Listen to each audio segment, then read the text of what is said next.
Tenho 68 anos de idade e durante 42 deles carreguei um peso que ninguém mais neste planeta poderia compreender.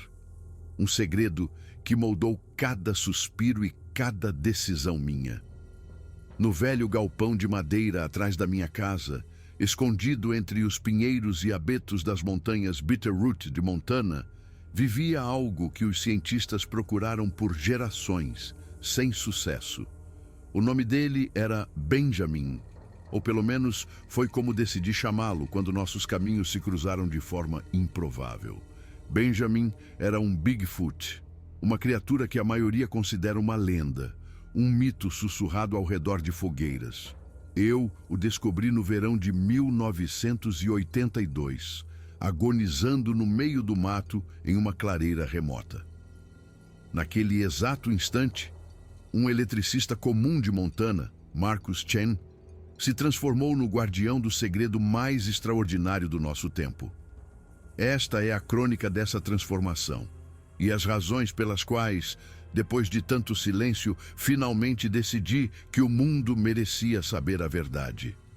Julho de 1982 foi um dos verões mais secos que as montanhas Bitterroot já tinham visto. O calor era sufocante e os incêndios florestais uma ameaça constante. Eu, Marcus Chen, morava nessas terras desde os 20 anos, em uma casa de toras, herdada do meu avô, que era lenhador. Eu era um eletricista solitário, um homem de rotina e poucas palavras, que encontrava consolo na quietude das montanhas, nos meus livros de ficção científica e na minha oficina. A solidão era minha companhia de escolha. Meus vizinhos mais próximos ficavam a 8 quilômetros de distância, o que me permitia passar semanas sem ver outro ser humano. No dia 19 de julho, a tranquilidade foi quebrada. Eu estava na minha oficina, consertando um rádio de ondas curtas, quando um som cortou o ar da tarde. Um gemido prolongado e agudo que transmitia uma dor tão profunda que me deu um arrepio. Não era lobo, urso, nem puma. Era algo entre humano e animal, uma vocalização desesperada. Peguei meu rifle Winchester, porque nessas montanhas a precaução é lei, e segui em direção à origem daquele som perturbador. Segui o som por quase 1 quilômetro, adentrando a mata da minha propriedade, através de densos arbustos de frutas silvestres. O som se repetia, cada vez mais fraco. Quando finalmente cheguei, o que vi me deixou paralisado.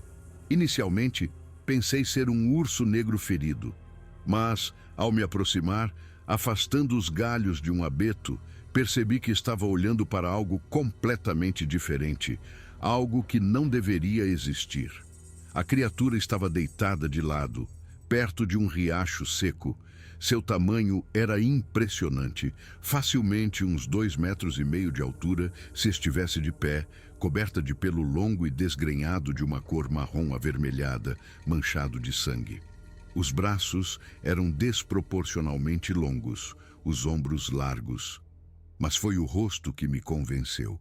Uma mistura desconcertante de traços símios e humanos, com uma testa proeminente, sobrancelhas grossas, um nariz largo e achatado, e olhos.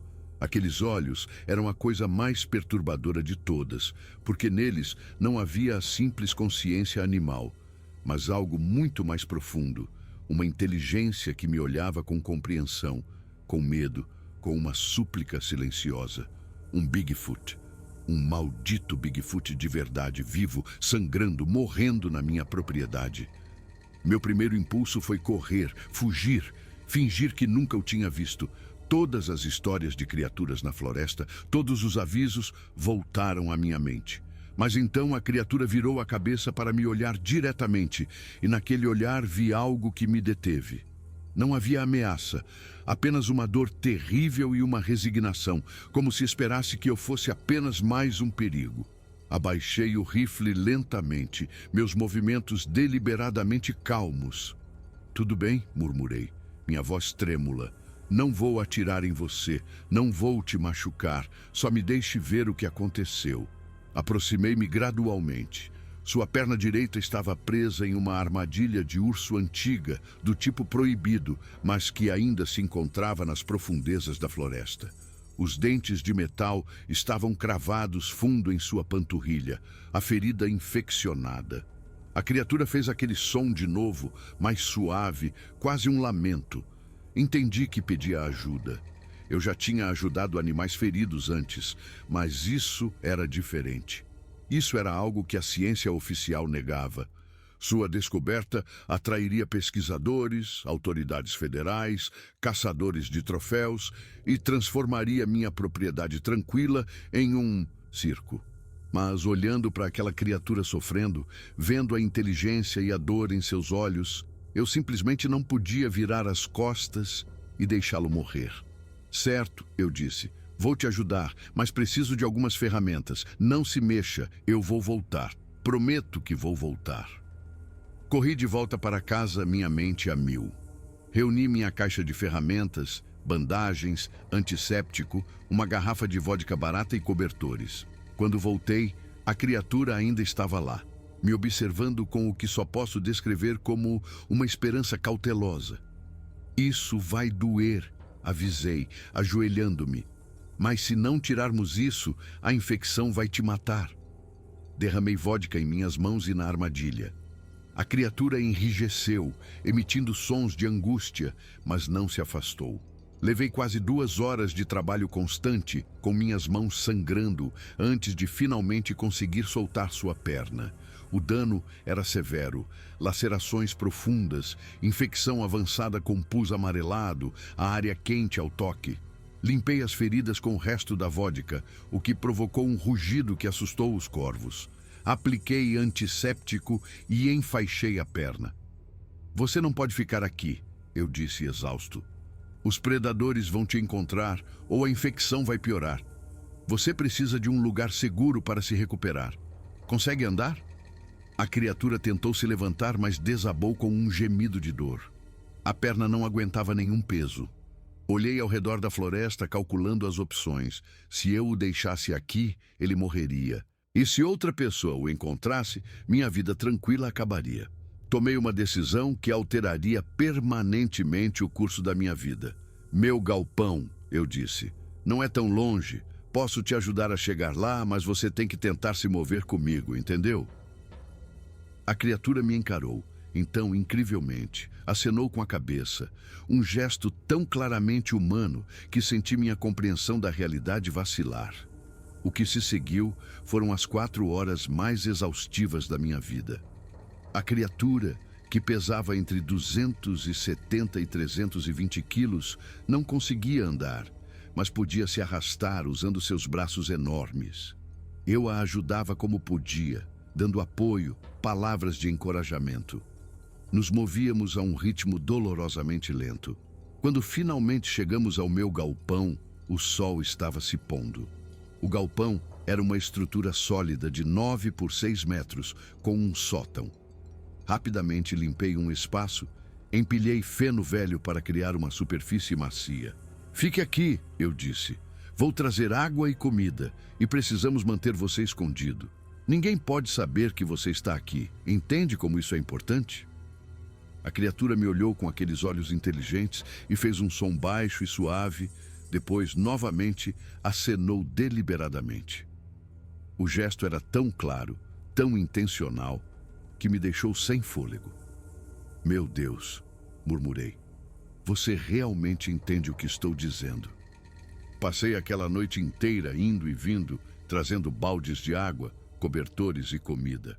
Tentei pão e vegetais, que ele recusou, mas devorou rapidamente a carne de veado do meu freezer. Troquei suas bandagens e observei sua febre. A criatura me observava trabalhar com fascínio, tocando suavemente as ferramentas, a lanterna. Quando lhe trouxe uma lanterna à pilha, ficou encantado. Você nunca viu tecnologia moderna, não é? Eu disse. Você viveu aí na floresta a vida toda se escondendo. Ele fez um som que interpretei como afirmação. Depois apontou para si mesmo, para a floresta, e balançou a cabeça vigorosamente. Ele estava se comunicando, me contando sua história de solidão. Nos dias seguintes, enquanto eu tratava a ferida infeccionada, algo notável começou a se desenvolver. Começamos a nos comunicar de maneiras que iam muito além de gestos acidentais. A criatura, a quem chamei de Benjamin, em homenagem ao meu avô, aprendeu rapidamente a acenar para sim e balançar a cabeça para não. Apontava para objetos, água, comida, um cobertor, e começou a fazer diferentes tipos de vocalizações que gradualmente aprendi a distinguir.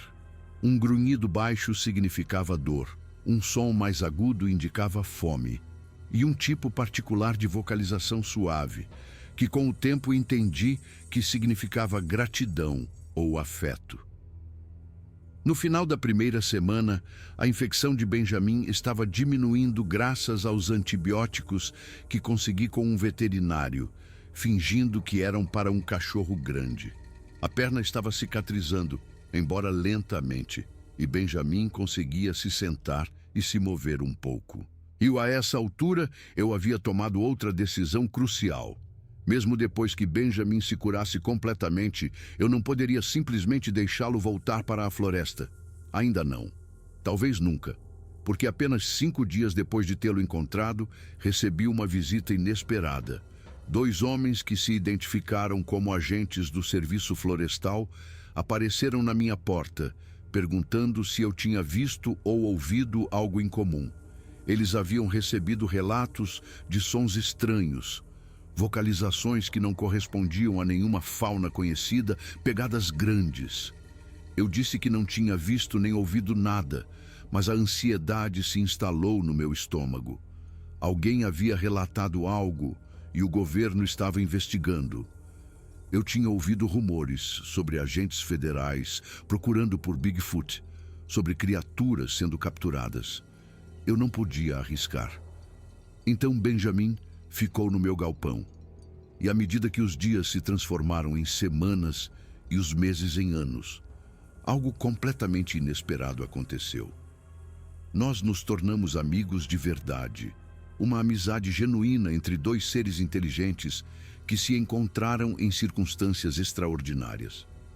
Benjamin aceitou o nome, respondendo quando eu o chamava.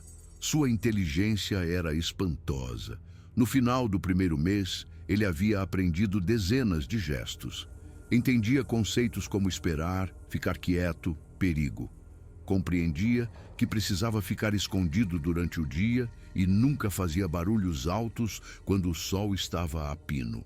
Ele aprendeu meu horário de trabalho, esperando pacientemente pelo meu retorno. Mas eu também podia ver a solidão em seus olhos, ouvi-la nos sons melancólicos que ele fazia à noite. Ele sentia falta da floresta, da liberdade. Sinto muito, eu disse a ele em uma tarde no final do verão. Sei que isso não é justo, mas se alguém te encontrar, eles vão te levar, te estudar como se você fosse um animal de laboratório. Podem te machucar. Pelo menos aqui você está seguro. Benjamin me olhou. Depois colocou uma de suas mãos enormes no meu ombro com tanta suavidade, um gesto de compreensão, de aceitação, talvez até de gratidão. Isso foi em setembro de 1982. Em um galpão remoto em Montana, um eletricista e um Bigfoot estavam desenvolvendo uma amizade que desafiaria tudo o que o mundo acreditava saber. Em outubro, a perna de Benjamin havia sarado o suficiente para que ele pudesse andar novamente, embora com uma manca acentuada que nunca desapareceria. Tecnicamente, ele poderia ter ido embora. A porta do galpão nunca estava trancada, mas ele ficou. Não tenho certeza se foi porque se sentia seguro ou porque ele também estava sozinho e havia encontrado companhia em mim, ou simplesmente porque entendia a proteção que eu lhe oferecia. Seja qual for o motivo, Benjamin escolheu ficar, e eu escolhi guardar seu segredo, dia após dia, ano após ano. Viver com Benjamin exigiu uma reestruturação completa da minha vida. O galpão se tornou seu lar permanente. Isolei as paredes para o inverno. Instalei um fogão a lenha e um sistema de ventilação discreto. Construí divisórias internas para que ele não ficasse visível. o maior desafio logístico era a comida. Benjamin era enorme. Precisava de uma quantidade imensa de calorias. Tive que me tornar criativo, caçar com mais frequência, expandir drasticamente minha horta, dirigir para cidades diferentes para fazer minhas compras, revezando entre os mercados. Cada aspecto da minha vida exigia esse planejamento cuidadoso para evitar chamar a atenção. Benjamin se adaptou notavelmente bem. Ele era naturalmente noturno, o que ajudava imensamente. Eu passava minhas noites no galpão com ele depois do trabalho e desenvolvemos rotinas que pareciam quase domésticas. Sua fascinação por objetos humanos nunca diminuiu. Eu lhe trazia livros e revistas e, embora não pudesse ler, ele estudava as imagens, particularmente fascinado por fotografias de animais e pessoas. Ele amava música, especialmente clássica e jazz. Quando a MTV foi lançada, trouxe para ele uma pequena televisão preto e branco e ele ficou absolutamente hipnotizado. Você provavelmente é o único Bigfoot em toda a história que já viu clipes do Duran Duran, eu disse a ele uma noite. Ele fez um som que reconheci como o seu equivalente a uma risada. Mas houve momentos assustadores. Em novembro de 1982, uma tempestade de neve danificou o telhado do galpão e tive que contratar 2 trabalhadores. Benjamin teve que se esconder no sótão por 2 dias. Seu autocontrole era extraordinário. Ele permaneceu completamente imóvel, sem fazer um único ruído. Em março de 1983, um grupo de caminhantes perdidos perambulou pela minha propriedade. Eu os ajudei, e um deles perguntou se podia ver o galpão. É só um depósito, disse rapidamente. Nada interessante. E além do mais, está trancado. Eu podia ver o galpão pela minha janela e sabia que Benjamin estava lá dentro, provavelmente apavorado. Naquela noite, Benjamin fez gestos indicando seu medo. Eu nunca vou deixar ninguém te encontrar, eu prometo, eu disse a ele. Os anos se passaram. Benjamin e eu entramos em um ritmo previsível. Aprendi mais sobre ele do que qualquer cientista jamais sonhou. Sua força era incrível, sua agilidade notável apesar do tamanho, seus sentidos dramaticamente superiores aos meus. Mas o que mais me impressionava era sua complexidade emocional. Ele sentia alegria, tristeza, medo e afeto. Tinha senso de humor. Às vezes escondia minhas ferramentas como uma brincadeira. Em 1985, fiz minha primeira grande modificação para melhorar sua qualidade de vida. Construí um túnel subterrâneo que ligava o galpão a um cercado de aproximadamente 1/3 de acre, com uma cerca de 4 metros de altura disfarçada para parecer vegetação natural. Na primeira noite em que Benjamin saiu pelo túnel, ele ficou parado sob o céu aberto por quase 1 hora, simplesmente olhando para as estrelas. Fiquei na entrada do túnel e juro que vi lágrimas em seus olhos quando ele finalmente se virou para me olhar. Sei que não é o mesmo que a liberdade real, eu disse, mas pelo menos você pode sentir o vento, ver as estrelas. Benjamin caminhou até mim e me abraçou, seus braços longos me envolvendo com uma gentileza notável. Foi um momento que nunca esquecerei. Em 1987, havíamos desenvolvido um sistema de comunicação ainda mais sofisticado.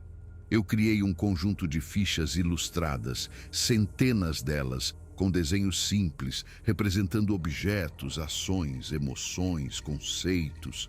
Sua capacidade de aprendizado era espantosa.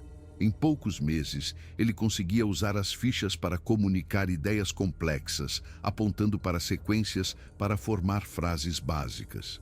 Você é mais inteligente que metade das pessoas que eu conheço, eu disse a ele uma tarde. Se o mundo científico soubesse do que você é capaz, revolucionaria nossa compreensão da inteligência.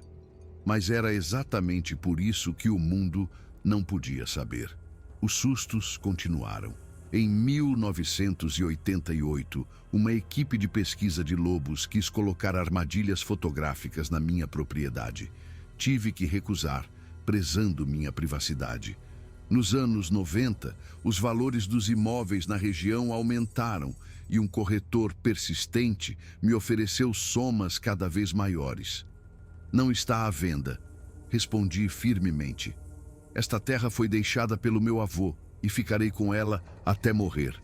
Benjamin era mais importante do que qualquer quantia de dinheiro. À medida que os anos 90 avançavam, comecei a me preocupar com o futuro a longo prazo. Eu estava no final dos meus 30 anos. O que aconteceria com Benjamin quando eu envelhecesse, quando não pudesse mais cuidar dele? Ele dependia completamente de mim. Comecei a economizar dinheiro agressivamente e comprei propriedades vizinhas, criando uma zona de proteção massiva. Também comecei a documentar tudo meticulosamente em dezenas de cadernos. Suas necessidades alimentares, seus problemas de saúde, ele desenvolveu artrite severa na perna machucada. Suas preferências, suas rotinas. Se algo me acontecesse, pensei, quem encontrasse esses cadernos saberia como cuidar dele. Benjamin parecia perceber minhas preocupações. Uma tarde em 1998, 16 anos depois de tê-lo encontrado, ele usou as fichas de imagem para criar uma sequência que me comoveu até as lágrimas. Minha imagem, a imagem dele, uma casa, um coração. Você e eu, lar, amor, interpretei. Este é nosso lar. Somos uma família. Nos amamos. Benjamin assentiu enfaticamente. Depois apontou para mim, colocou a mão sobre o próprio coração e estendeu essa mão para mim. Seu gesto de gratidão e afeto. Meu amigo, disse eu com a voz embargada. Somos uma família. Você está preso comigo por um bom tempo. À medida que nos aproximávamos da virada do milênio, o mundo se preocupava com o bug do milênio. Eu me preocupava com Benjamin. Ele tinha provavelmente 42 anos. Eu tinha 38. Havíamos passado 16 anos juntos, escondidos do mundo. Eu havia sacrificado qualquer chance de uma vida convencional por isso. Sem esposa, sem filhos, sem amizades próximas de verdade. Minha existência inteira girava em torno de proteger Benjamin. Mas, ao vê-lo na véspera de Ano Novo de 1999, sentado pacificamente, ouvindo Beethoven, soube que tinha tomado a decisão certa. O mundo podia vê-lo como um monstro, mas eu o via como o que ele realmente era. Uma pessoa pensante, sensível, que merecia dignidade e segurança. Os anos 2000 trouxeram novos desafios. A tecnologia avançava, tornando mais difícil guardar segredos. As imagens de satélite se tornaram mais detalhadas. Fiquei quase paranoico com o que poderia ser visível de cima. Construí estruturas de telhado adicionais, plantei árvores de crescimento rápido.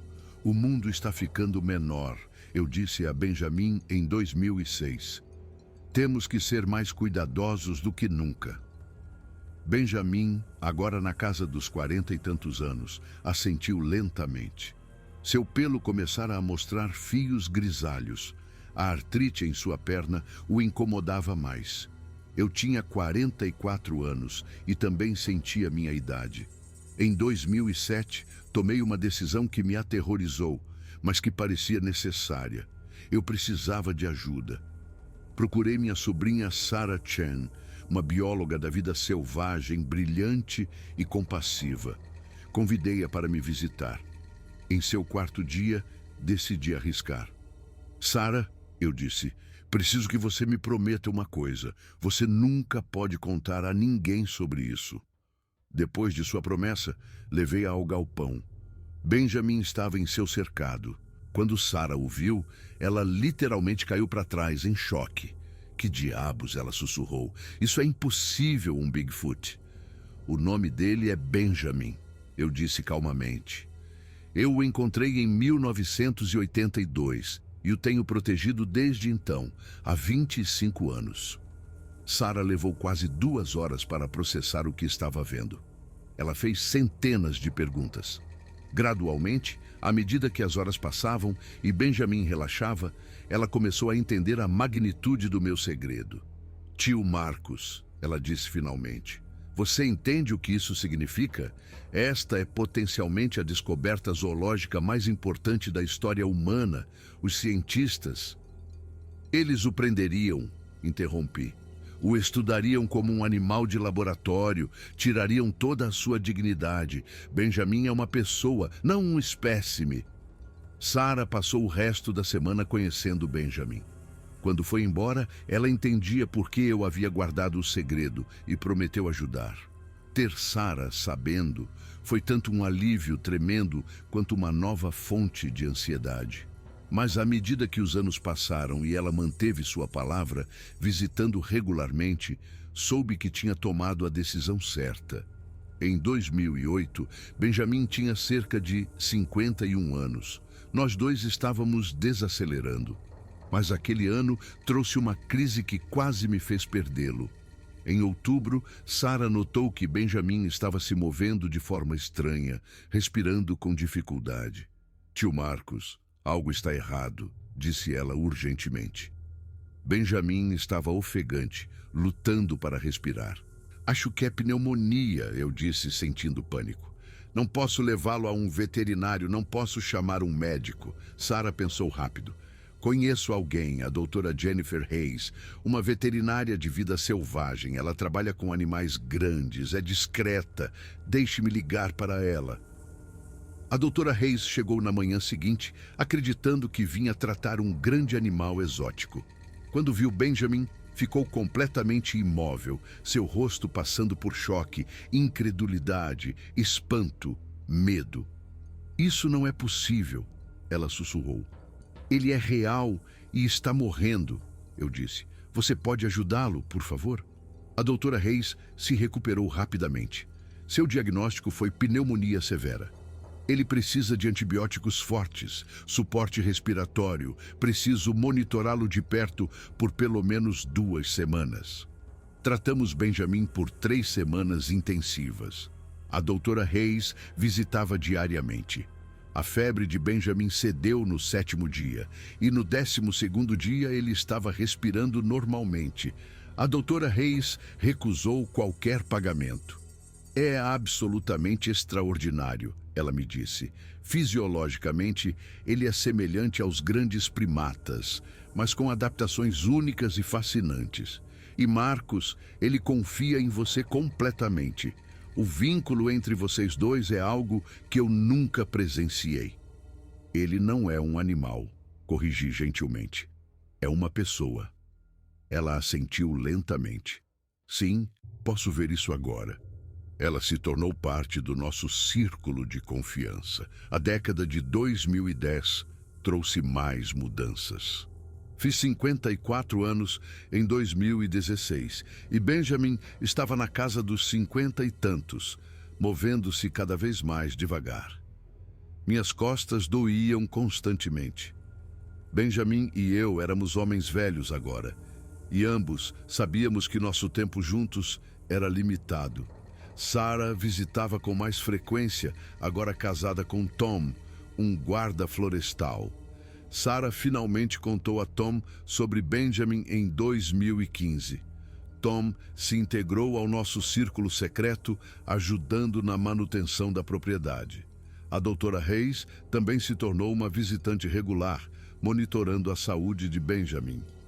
Tio Marcus, Sarah me disse um dia em 2017, você manteve registros incrivelmente detalhados por 35 anos, são dados inestimáveis sobre uma espécie desconhecida. Nenhuma publicação enquanto eu estiver vivo, disse eu firmemente. Depois que nós dois morrermos, você pode decidir o que fazer com toda essa informação. Sarah perguntou. E se ele não for o último? E se houver outros por aí que poderiam se beneficiar do que você aprendeu? Era uma pergunta que me atormentava. Mas o risco era grande demais. Em 2018, a saúde de Benjamin começou a declinar mais notavelmente. Ele estava comendo muito menos, movendo-se com grande dificuldade.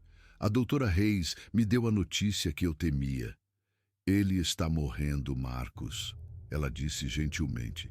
É a velhice. Ele pode ter mais alguns anos, ou podem ser meses. Sentei-me com Benjamin naquela tarde, minha mão em seu ombro maciço. Você teve uma boa vida, eu disse. Segura, confortável. Você foi amado. Espero que não se arrependa de ter ficado aqui comigo. Benjamin colocou a mão sobre a minha, depois apontou para as fichas de imagem. Minha imagem, a imagem dele, o símbolo do coração. Sem arrependimentos, família, amor. Sim, eu disse com lágrimas nos olhos, eu também não tenho arrependimentos. Benjamin viveu mais do que a doutora Reis previu. Ao longo de 2019 e até 2020, enquanto o mundo lidava com a pandemia, Benjamin e eu lidávamos com nossa própria crise particular de envelhecimento e mortalidade.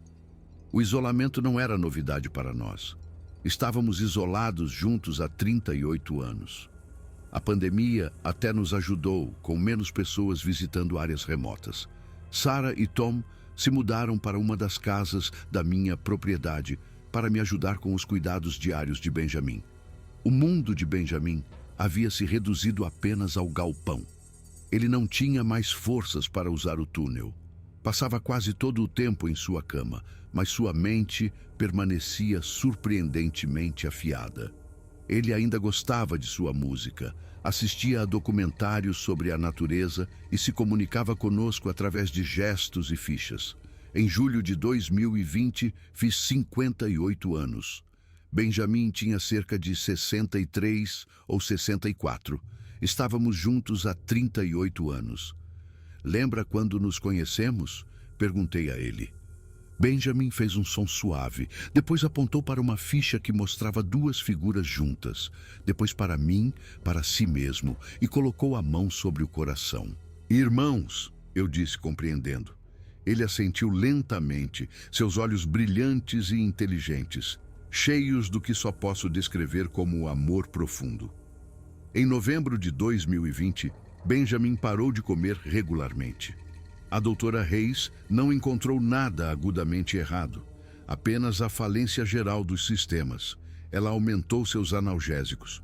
Podem ser dias, semanas ou talvez mais alguns meses, ela me disse em particular.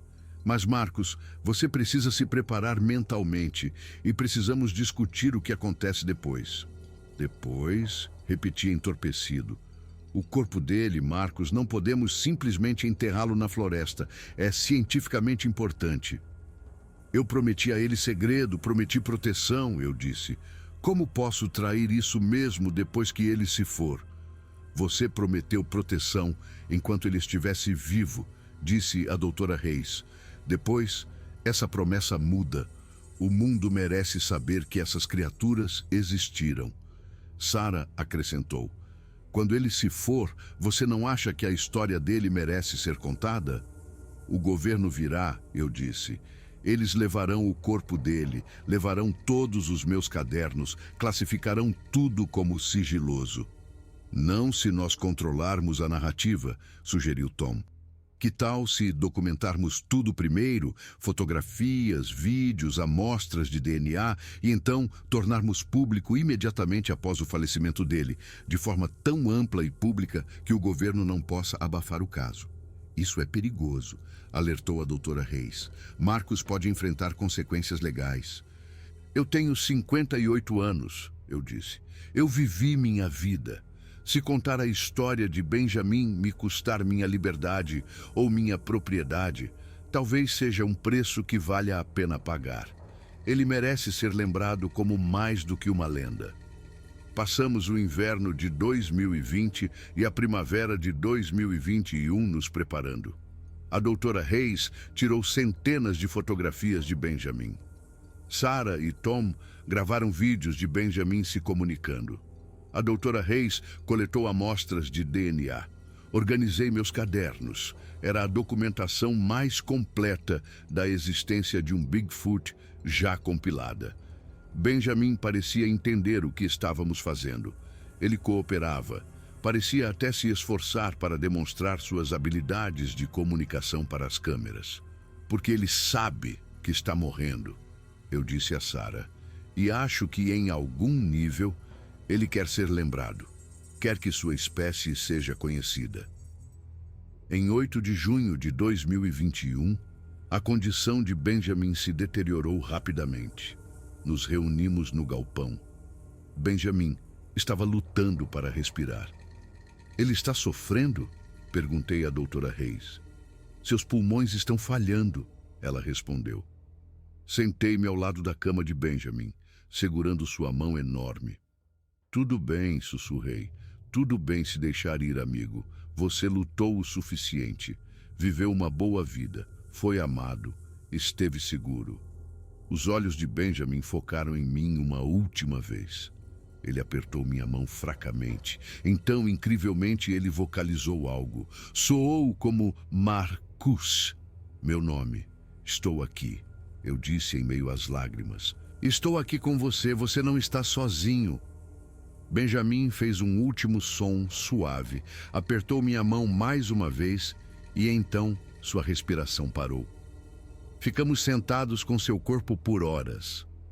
Quando o dia amanheceu em 9 de junho de 2021, iniciamos o processo que havíamos planejado. A doutora Reis realizou um exame completo.